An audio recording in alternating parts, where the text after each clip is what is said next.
বন্ধুরা, আমাদের শাস্ত্রে অনুসার 4টি মাসকে সর্বশ্রেষ্ঠ মানা হয়েছে। 1 বৈশাখ মাস, 2 কার্তিক মাস, 3 মাঘ মাস এবং 4 ভাদ্র মাস। এবং এই সকল মাসের থেকে বৈশাখ ও কার্তিক মাসকেই সর্বশ্রেষ্ঠ মানা হয়েছে।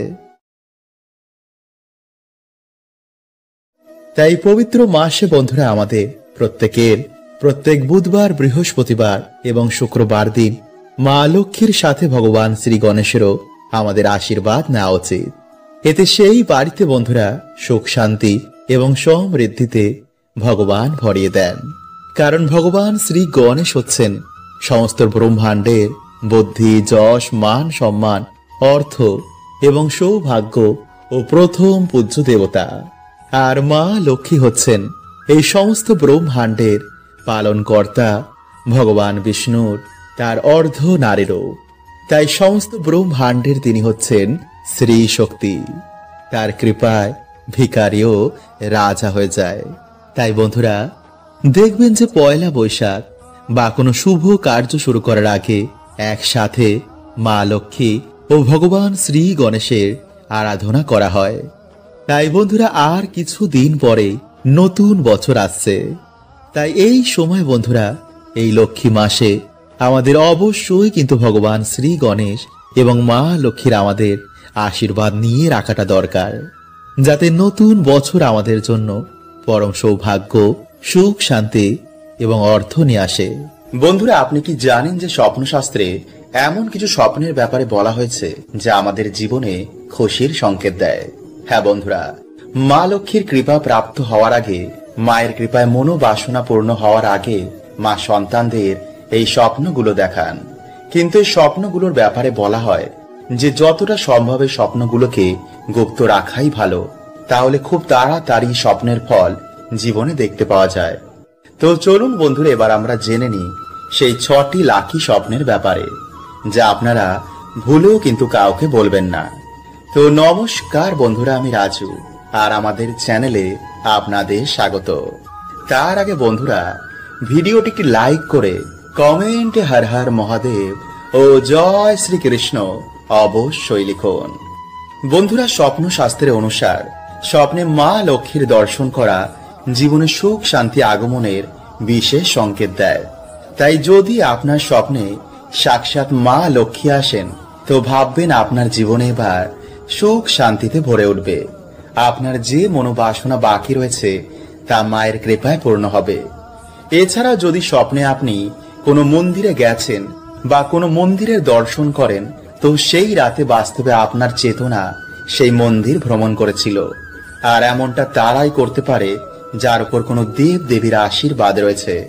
নাম্বার 2, স্বপ্নে কচ্ছপ দেখা। বন্ধুরা, স্বপ্ন শাস্ত্রের অনুসার স্বপ্নে কচ্ছপ দেখা খুবই ভালো সংকেত মানা হয়। বন্ধুরা, সমুদ্র মন্থনের সময় ভগবান বিষ্ণু কচ্ছপ রূপ ধারণ করে পর্বতকে নিজের ওপর ধারণ করেছিল।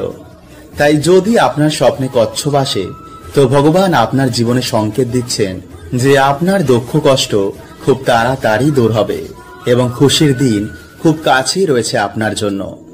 নাম্বার 3, কোনো খালি পাত্রের দর্শন করা। বন্ধুরা, স্বপ্ন শাস্ত্রের অনুসার যদি স্বপ্নে আপনি খালি পাত্র দেখেন, তো এটিও জীবনে খুশির আগমনের সংকেত দেয়। এছাড়া ওই খালি পাত্র ভবিষ্যতে ধন প্রাপ্তিরও সংকেত দেয়। তাই যদি আপনার মনে কোনো খালি বাসনা রয়েছে যা এখনো পূর্ণ হয়নি, তা পূর্ণ হওয়ারও এটি সংকেত দেয়। নাম্বার 4, স্বপ্নে ইঁদুর দেখা। বন্ধুরা, ভগবান শ্রী গণেশের আশীর্বাদ প্রাপ্ত হওয়ার আগে, মানে মান, সম্মান, যশ বৃদ্ধির আগে এমন স্বপ্ন আসে। হতে পারে প্রভু শ্রী গণেশের আশীর্বাদে আপনার জীবনের দরিদ্রতা, দুঃখ, সমস্যা খুব তাড়াতাড়ি দূর হবে। তাই প্রথম পূজ্য ভগবান শ্রী গণেশের কাছে নিজের মনোবাসনা জানান। নাম্বার 5, স্বপ্নে ঝাঁটা দেখা। বন্ধুরা, আমাদের হিন্দু শাস্ত্রের অনুসার ঝাঁটাকে মা লক্ষ্মীর প্রতীক মানা হয়। ঝাঁটা আমাদের বাড়ির অলক্ষ্মীকে বিদায় করে। তাই স্বপ্নে ঝাঁটা দেখার মানে জীবন থেকে আপনার এবার দুঃখ ও দরিদ্রতা দূর হবে। নাম্বার 6, গরুর গোবর দেখা বা গোবর দিয়ে ঘুঁটে তৈরি করতে দেখা। বন্ধুরা, স্বপ্ন শাস্ত্রের অনুসার এমন স্বপ্ন দেখার মানে আপনার ভবিষ্যৎ খুব তাড়াতাড়ি চমকাতে চলেছে। মানে আপনি জীবনে খুব তাড়াতাড়ি উন্নতি করবেন।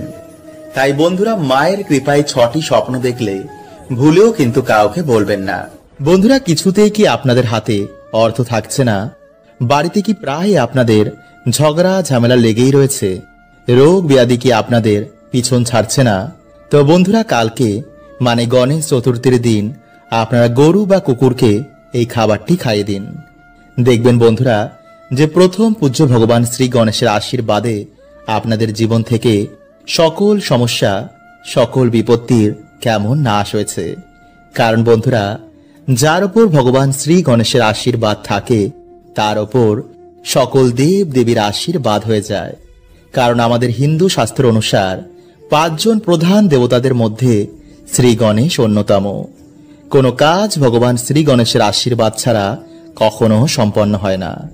তাই এর জন্য প্রত্যেক পুজোর আগে, প্রত্যেক যজ্ঞের আগে ভগবান শ্রী গণেশের নাম অবশ্যই নিতে হয়। কারণ ভগবান শ্রী গণেশ হলেন যশ, সাফল্য, সুখ, শান্তি, মহাশক্তি ও সমৃদ্ধির দেবতা। এছাড়াও তিনি শিক্ষা, জ্ঞান, মেধা, প্রবল ইচ্ছা শক্তি, বুদ্ধি, সাহিত্য ও সময়ের দেবতা। সুতরাং বন্ধুরা, আপনারা বুঝতেই পারছেন যে জীবনে সুখে থাকতে আমাদের ভগবান শ্রী গণেশের আশীর্বাদ নেওয়াটা অত্যন্তই জরুরি। তাই বন্ধুরা, সকল দেবতা ভগবান শ্রী গণেশকে প্রথম পূজ্যের বরদান দেন। তার পুজো ছাড়া কোনো দেবতা সেই বাড়িতে নিবাস করেন না। তাই আপনি যতই পুজো পাঠ করুন না কেন, যদি ভগবান শ্রী গণেশের আশীর্বাদ না নেন তো কোনো দেবতা আপনার বাড়িতে কখনো প্রবেশ করবে না।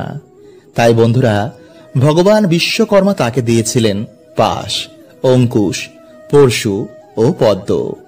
নানান রত্ন অলঙ্কার ও সুন্দর বসনে সর্বাঙ্গ সুন্দর করেছিলেন ভগবান বিষ্ণু ও ভগবান শঙ্কর, এবং পৈতে দিয়েছিলেন গৌতম মুনি। তাই বন্ধুরা, ভিডিওটি একটি লাইক করে কমেন্টে হর হর মহাদেব ও জয় শ্রীকৃষ্ণ অবশ্যই লিখুন, এবং তার সাথে আপনারা একবার বলুন জয় শ্রী গণেশের জয়।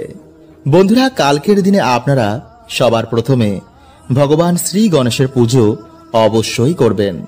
তারপরে আপনারা দিনটি শুরু করুন। ঘুম থেকে উঠেই আপনারা সবার প্রথমে ওম গণ গণপতায় নমঃ এই মন্ত্র পাঠ করবেন। এরপর বন্ধুরা, আপনারা রুটি ও মিষ্টি ভগবান শ্রী গণেশের নামে ভগবানকে প্রণাম করে তার উপর দূর্বা দিয়ে আপনারা মনে মনে বলবেন, হে প্রভু, হে দয়া সাগর, হে করুণাকর, আমি তোমার নামে এই অবলা প্রাণীদের এই খাদ্য দান করছি। প্রভু, যদি আমার কোনো ভুল হয়ে যায় তুমি আমাদের ক্ষমা করো, এবং আমাদের জীবন থেকে দুঃখ দরিদ্রতা প্রভু তুমি চিরতরে দূর করো। যারা পড়াশোনা করছেন তারা ভগবানের কাছে বিদ্যা বুদ্ধি চাইবেন, এবং যারা চাকরি খুঁজছেন, যারা কিছুতেই চাকরি পাচ্ছেন না, বা যারা ব্যবসায় উন্নতি করতে চান এবং যারা আর্থিক উন্নতি করতে চান, তারা ভগবানের কাছে তাই চাইবেন। এরপর আপনার সেই খাবারটি কোনো গরু বা কুকুরকে বা কোনো ইঁদুরকে সেটি খাইয়ে দিন। ওম শ্রী গণেশায় নমঃ। বন্ধুরা, আমাদের হিন্দু ধর্মে ভগবান শ্রী গণেশকে স্মরণ না করে কোনো কাজ সম্পন্ন হয় না। শাস্ত্র বলছে যে ভগবান শ্রী গণেশের মন্ত্র জপ করলে মানুষের জীবনে কোনো প্রকারের অভাব থাকে না। সংসার এবং আধ্যাত্মিক জীবনে সেই ব্যক্তি সফলতা করেই। কারণ ভগবান শ্রী গণেশ হচ্ছেন প্রথম পূজ্য দেবতা এবং হিন্দু ধর্মের প্রধান 5 জন দেবতার মধ্যে অন্যতম। তাই যদি বন্ধুরা আপনারা যে কোনো বুধবার এই নিয়মগুলো আপনারা মেনে চলতে পারেন, তো অবশ্যই বন্ধুরা আপনাদের জীবনে সৌভাগ্য তো আসবেই, এবং আপনাদের মনোবাসনা কিন্তু অবশ্যই পূর্ণ হয়ে যাবে। তাই ভক্তি মনে বন্ধুরা আপনারা ভিডিওটি অবশ্যই পুরো দেখুন, এবং ভিডিওটি বন্ধুরা আপনারা একটি লাইক করে কমেন্টে আপনারা বলুন জয় শ্রী গণেশের জয়। নাম্বার 1, বন্ধুরা, ভগবান শ্রী গণেশের বার হচ্ছে বুধবার। তাই এই দিনে অবশ্যই কিন্তু আপনারা বাড়িতে ভগবান শ্রী গণেশের পুজো অর্চনা দিতে কিন্তু একদম ভুলবেন না। কারণ ভগবান শ্রী গণেশকে বিঘ্নহর্তা বলা হয়েছে। তার কৃপায় বড় বড় বাধা, বড় বড় দুর্ভাগ্য নাশ হয়ে যায়। শাস্ত্র বলছে যে বাড়িতে ভগবান শ্রী গণেশের পুজো অর্চনা করা হয় না, তার নাম স্মরণ করা হয় না, সেই বাড়িতে কোনো দেবদেবীর কৃপা বা সেই বাড়িতে কোনো দেবদেবী কখনো বাস করেন না। কারণ সকল দেবতা মিলে ভগবান শ্রী গণেশকে বরদান দিয়েছিলেন যে প্রথম পূজ্য হওয়ার। তাই এই দিনে বন্ধুরা আপনারা স্নান করে পরিষ্কার জামা কাপড় পরে বাড়িতে একটি ভগবান শ্রী গণেশের নামের একটি প্রদীপ ধরাবেন। এরপর আপনারা আপনাদের সাধ্য অনুযায়ী যে কোনো লাল ফুল, লাড্ডু এবং 11টি দুব্বা দিয়ে ভগবানের পুজো করুন। যদি বাড়িতে আপনাদের ভগবানের মূর্তি না থাকে তো ভগবান শ্রী গণেশকে স্মরণ করে মা লক্ষ্মীর চরণে বা সে প্রদীপের পাশে আপনারা তা রেখে দিন। নাম্বার 2, বন্ধুরা এরপর আপনারা হাত জোর করে ভগবানকে বাড়িতে আসার আপনারা অবশ্যই আমন্ত্রণ জানান। আপনাদের দুঃখ কষ্ট, আপনাদের যা মনোবাসনা রয়েছে ভগবানকে জানান এবং তারপর আপনারা ভগবান শ্রী গণেশের যে কোনো মন্ত্র আপনারা 11 বার জপ করুন। নাম্বার 3, বন্ধুরা যদি আমাদের ওপর একবার ভগবান শ্রী গণেশের আশীর্বাদ এসে পড়ে তো কখনো কিন্তু আমাদের মান সম্মান এবং অর্থের জন্য আর পিছনে ঘুরে দেখতেও হবে না। তাই বন্ধুরা যে কোনো বুধবার আপনারা দিনে অথবা রাতে হোক, আপনারা যে কোনো সময় ভগবানের পুজো করার পর আপনারা 3টে হলুদ এবং একটি 1 টাকার কয়েন হাতে নিয়ে আপনারা ওম শ্রী গণেশায় নমঃ এই মন্ত্রটি আপনারা 108 বার বা 11 বার জপ করে ভগবানের শ্রী চরণে তা রেখে দিন এবং পরের বুধবার আপনারা একটি লাল কাপড়ে তা বেঁধে আপনাদের বাড়ির আলমারি, সিন্দুক বা যে কোনো টাকা রাখার জায়গায় আপনারা তা রেখে দিন এবং যখন বন্ধুরা আপনারা কোনো শুভ কাজে যাবেন সেই হলুদের পোটলাটি নিয়ে কিন্তু আপনারা অবশ্যই যান। দেখবেন বন্ধুরা সেই কাজে আপনারা অবশ্যই সফলতা পাবেন। এছাড়া বন্ধুরা বুধবার দিন গোমাতাকে অন্ন দান করলে, পশু পাখির সেবা করলে পরম সৌভাগ্যের প্রাপ্তি হয়। তাই বন্ধুরা এই বুধবার দিন কিন্তু আপনারা এই নিয়মগুলো মেনে চলতে একদম ভুলবেন না।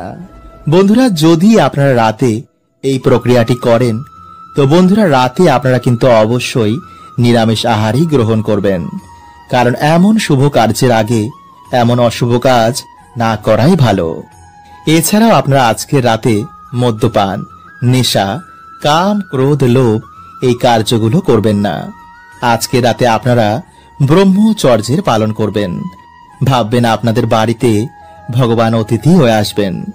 তাই আপনারা পরিষ্কার ধোয়া জামা কাপড় পরে ভালো করে হাত পা ধুয়ে বাড়িতে একটি ভগবান শ্রী গণেশের নামের একটি প্রদীপ ধরাবেন।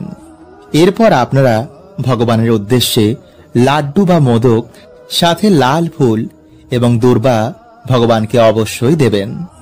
এরপর ভগবানের আরতি করে আপনারা ভগবানকে আপনাদের বাড়িতে আমন্ত্রণ জানাবেন। বলবেন, হে প্রভু, হে বিঘ্নহর্তা, হে সিদ্ধিদাতা, হে করুণাকর, হে দয়া সাগর, হে পার্বতী নন্দন, হে প্রভু, তুমি আমাদের বাড়িতে এসে এই সামান্য ভোগটুকু গ্রহণ করে আমাদের দয়া করো। তোমার এই ভক্তের জীবন থেকে সমস্ত দুঃখ কষ্ট প্রভু হরণ করে নাও। যারা ছোট আছো তারা যদি এগুলো কিছুই জোগাড় করতে না পারো তো সামান্য হাত জোর করে ভগবানের কাছে দাঁড়িয়ে ভক্তি মনে প্রভুকে স্মরণ করো আর এই কথাটি বলো। এরপর রাতে যখন আপনারা ঘুমোতে যাবেন তখন আপনারা ভগবানের সামনেই মন্ত্রটি 3 বার পাঠ করবেন, আর তা হলো ভগবান শ্রী গণেশের গায়ত্রী মন্ত্র। ওম এক দন্তায় বিদ্মহে বক্রতুণ্ডায় ধীমহি তন্ন বুদ্ধি প্রচোদয়াৎ। বন্ধুরা এই মন্ত্রটি আপনারা টানা 11 দিন জপ করবেন। এতে আপনাদের জীবন থেকে সমস্ত দুঃখে নাশ হবে। জীবনে এত সুখ সমৃদ্ধি আসবে যা আপনারা কল্পনাও করতে পারবেন না। যেই বাড়িতে ভগবানের আশীর্বাদ থাকে সেই বাড়িতে মা লক্ষ্মী নিজে নিবাস করেন। সমস্ত দেব দেবীর আশীর্বাদ সেই বাড়িতে থাকে, ফলে সেই বাড়ি স্বর্গ হয়ে যায়। তাই সবার প্রথমে বন্ধুরা আপনারা আপনাদের বাড়িকে পরিষ্কার করে ফেলুন। বাড়িতে যেন কোনো রকমের কোনো ময়লা না থাকে, বিশেষ করে আপনাদের ঠাকুর ঘর, তা যেন একদম পরিষ্কার পরিচ্ছন্ন থাকে। বাড়ির ঠাকুর ঘরকে আপনারা সেই দিন জলে কিছুটা কর্পূর মিশিয়ে ভালো করে ঘর মুছুন। সকাল সকাল সেই দিন আপনারা স্নান করে বাড়িতে মা লক্ষ্মী এবং ভগবান শ্রী গণেশের পুজোর আয়োজন করুন। ভগবানকে চন্দনের তিলক দিন। ভগবানের পুজোয় সেই দিন দুর্বা ঘাস এবং লাল ফুল অবশ্যই দেবেন। এবং ভগবানের পুজোয় আপনারা একটি ঘিয়ের প্রদীপ অবশ্যই জ্বালাবেন। ভগবানের পুজোয় আপনারা সেই দিন মোদক এবং লাড্ডু অবশ্যই দেবেন। এরপর ভগবানের আরতি করে ভগবানের যে কোনো মন্ত্র পাঠ করে আপনারা এই পুজো সম্পন্ন করুন। এরপর আপনাদের যা মনোবাসনা রয়েছে তা প্রভুকে জানান। তো চলুন বন্ধুরা, এবার আমরা জেনে নিই যে এই দিন বা এই সময় আপনারা কি কি কার্য করবেন না। নাম্বার 1, বন্ধুরা বাড়িতে যখন আপনারা পুজো করবেন তখন যেন সেই সময় আপনাদের বাড়ির মেইন দরজা খোলা থাকে। সেই সময় আপনাদের বাড়িতে যেন কোনো রকমের ঝগড়া ঝামেলা চেল্লামিল্লি একদমই না হয়। কারণ বন্ধুরা ভগবান শ্রী গণেশ আপনাদের বাড়িতে অতিথি হয়ে আসবেন। তাই এই সময় যদি আপনারা এই কার্যগুলো করেন তো তিনি আপনাদের বাড়িতে কিন্তু সেই দিন প্রবেশ করবেন না। আর এর ফলে আপনারা সারা বছর ভগবানের আশীর্বাদ পাবেন না। পশু পাখিদের আপনারা সেই দিন অবশ্যই সেবা করুন, গরিবদের কিছু দান করুন। এতে ভগবান শ্রী গণেশ ও মাতা লক্ষ্মী আপনার ওপর খুবই প্রসন্ন হবেন। বন্ধুরা মা লক্ষ্মীর অনুসার বাড়িতে এই জায়গায় ঝাড়ু রাখলে মানুষের দুর্ভাগ্যে নাশ হয় এবং আর্থিক উন্নতি হয়। কারণ ঝাড়ু আমাদের বাড়ি থেকে অলক্ষ্মী বিদায় করে এবং মা লক্ষ্মীকে স্বাগত জানায়। ঝাড়ু এমন এক জিনিস যা আমাদের অফিস, দোকান বা বাড়ি যে কোনো জায়গাতেই আমরা ব্যবহার করি। কারণ বাস্তু মতে ঝাড়ু মা লক্ষ্মীর সঙ্গে সম্পর্কিত রয়েছে। ফলে সহজে ঝাড়ুর কুফল এবং সুফল আমাদের জীবনে এসে পড়ে। তাই সামান্য জিনিসগুলো যদি আমরা খেয়াল না রাখি তো এই ঝাঁটাই বন্ধুরা আমাদের জীবনে দুর্ভাগ্যের কারণ হয়ে দাঁড়ায়। সে বাড়িতে মা লক্ষ্মী আসেন না, ফলে আমাদের আর্থিক উন্নতিও হয় না এবং ঝাঁটার সঠিক ব্যবহারে আপনাদের আবার ভাগ্য চমকে উঠতে পারে। তাই ঝাঁটার ব্যাপারে বন্ধুরা আপনাদের কিছু নিয়ম অবশ্যই মাথায় রাখা উচিত। তাই অবশ্যই বন্ধুরা আপনারা কিন্তু ভিডিওটি পুরো দেখতে ভুলবেন না এবং ভিডিওটি বন্ধুরা একটি লাইক করে কমেন্টে হর হর মহাদেব ও জয় শ্রীকৃষ্ণ অবশ্যই লিখুন। নাম্বার 1, ঝাঁটা ভেঙে গেলে বা ঝাঁটার বাঁধন আলগা হয়ে গেলে তা অনেক বাড়িতে ব্যবহার করা হয়। কিন্তু ঝাঁটা ভেঙে গেলে বা ঝাঁটা নষ্ট হয়ে গেলে বা ঝাঁটার বাঁধন আলগা হয়ে গেলে সঙ্গে সঙ্গেই তা ফেলে দেওয়া উচিত। নইলে বন্ধুরা সে ঝাঁটা দিয়ে বাড়িতে ঝাড় দিলে বাড়িতে উন্নতি হয় না। তাই এই ভুল কিন্তু বন্ধুরা আপনারা আগামী দিনে ভুলেও করবেন না। নাম্বার 2, ঝাঁটাকে কখনোই দিনের বেলায় বাড়ির দরজার সামনে মানে সহজেই ঘরে ঢুকে যেন ঝাঁটা চোখে না পড়ে। মানা হয় খোলা জায়গায় ঝাঁটা রাখলে বাড়ি বা দোকানের সম্পত্তি, মান সম্মান বাইরে বেরিয়ে যায়। তাই ভুলেও বন্ধুরা ঝাঁটা কিন্তু আপনারা এমন জায়গায় রাখবেন না যা সহজেই চোখে পড়ে। নাম্বার 3, ঝাঁটা কখনোই বন্ধুরা আপনারা বাড়িতে দাঁড় করিয়ে রাখবেন না। বাস্তুমতে এটি সৌভাগ্যের নাশ করে দেয়। তাই ঝাঁটাকে সর্বদাই আপনারা শুয়ে রাখবেন। নাম্বার 4, সন্ধেবেলায় আপনারা কখনোই বাড়িতে ঝাড় দেবেন না। এমনকি শনিবার দিন আপনারা কখনোই নতুন ঝাঁটার ব্যবহার শুরু করবেন না। এতে শনিদেবের বক্র দৃষ্টিও পড়তে পারে। নাম্বার 5, বন্ধুরা অনেকে কি করে যে যেই ঝাঁটা দিয়ে বাড়িতে ঝাড় দেয় সেই ঝাঁটা দিয়েই ঠাকুর ঘরেও ঝাড় দেয়। এটি কিন্তু বন্ধুরা আপনারা ভুলেও করবেন না। এতে বন্ধুরা কি হয় যে যেখানে আমাদের বাড়িতে বিভিন্ন দেবদেবীর বাস হয় সেই স্থানে আর দেবতাদের বাস থাকে না। তাই সর্বদাই আমাদের ঠাকুর ঘর পরিষ্কার পরিচ্ছন্ন এবং পবিত্র রাখা উচিত। নাম্বার 6, বন্ধুরা ঝাঁটায় যেন কখনোই আপনাদের পা না লাগে।